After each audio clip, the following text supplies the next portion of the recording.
Hey everybody, I just wanted to give you some updated information to make sure that everybody's squared away as we count down the days to the end of this semester. Yes, it's coming soon. So the last official day of classes is December 1st. So I need for you to have done all of your written assignments, taken all of your quizzes and all other applicable stuff by December 1st, okay? That is the final day of classes.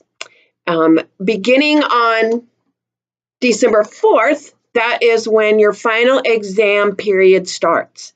And that is what the information that I want to give you today. As of December 4th, your final exam will be available. And what I have here is this piece of paper. I know you can't read it. I'm going to put it on the course site. But it explains East Georgia State College's policy about proctoring. And I have not done a good job with this. And so since this is our first semester in the associate's program, we're going to do this. You have to have at least one proctored experience a semester. And basically that means some sort of either face-to-face or validated experience that says, hey, yes, this student is doing their own work, okay? So sometimes we can do that through the virtual classroom meetings. I waited too late to try to get that posted this time. I'm going to do better about that next time. It may be, you can do it through proctored exams, and that's what we're going to do for this. Now, when we talk about a proctored exam, what that means, some of you may have taken proctored exams before. So what you need to do is to go ahead and arrange for someone to proctor your exam. This can be one of the following. It can be someone, if you are near a local college campus. If you live near this campus, East Georgia State College in Swainsboro, you can come here, make arrangements with me to come here and have your exam proctored. And so I would administer the test to you. If you live in an area, I'm trying to think where you guys live, and it's not coming to me very quickly, but if you live in an area where there is a college, a local college or technical college, you may know somebody that is a faculty member there. Notice I said faculty member. Or there may be like a librarian or something like that. It has to be a technical or a college. It can't be an elementary school or nothing like that. So you can make arrangements with them to proctor this test. Like a lot of libraries, if you have a local library, a state library, a college library, will agree to proctor exams as well.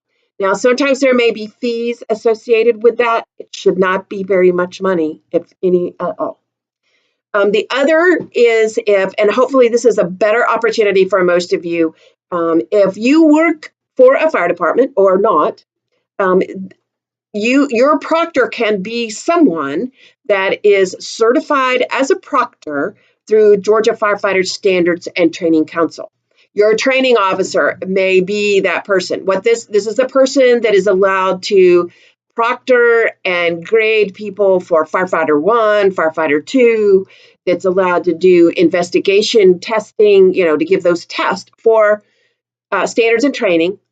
So I know they're more widespread than they used to be. And so you may have someone like that in your department or in your area that can do that. There's a couple of other options, but they're going to cost money. And so if you can't do one of these three, then let me know and we'll work something else out. So what you're going to need to do is to make sure that person can proctor, set up a date and time, and it needs to be between December 4th, 8 a.m. and December 7th, 5 p.m. 5 p.m., 1700 hours, okay? Which means you need to be finished with your test by 5 p.m. So don't wait till 5 p.m. to schedule, okay? Test will close 5 p.m., 1700 hours on the 7th. And so you'll need to make arrangements with that proctor to be there. I would not do not do this while you're on duty. because there's no forgiveness here. There's no forgiveness as far as the timing of the exam. If you get called away and you use up your time, I'm sorry, I can't do anything for you. Can't reset the exam, can't extend.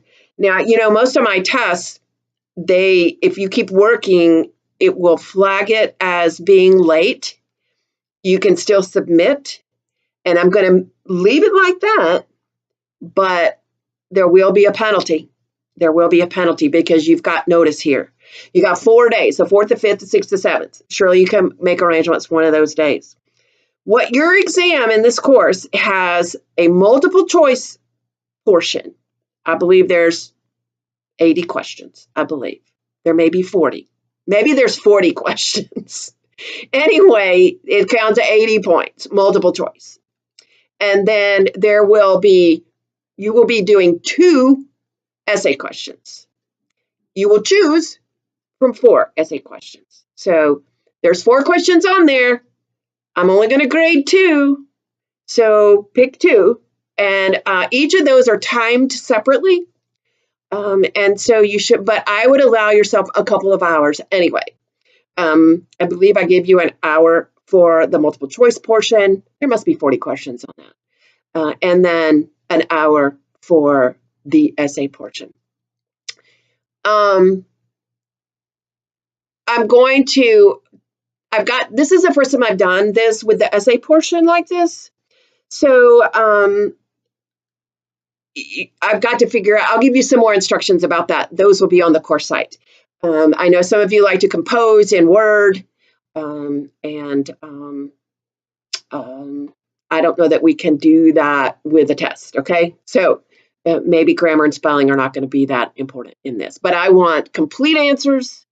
I didn't give you a word count, but these are essay questions, okay? Complete sentences, paragraph format, thoughts. You can, I would take some time before I take the test or before I start writing to organize my thoughts about these questions, okay? So you only have two questions. What will happen is once you have established who your proctor is going to be, I need for you to let me know that information. And I need their email address. You're still going to take the test on D2L. So you will need to have a computer and internet access. That's another requirement for the test, of course. And there's some instructions that I will give the proctor on how you will be accessing this test. So make sure that you set up the specific time. And again, I highly recommend that you don't do that while you're on duty. That is boy, Murphy's Law is going to kick in if you do that. There's no forgiveness. Make sure too that your proctor has sufficient time for you to take that exam.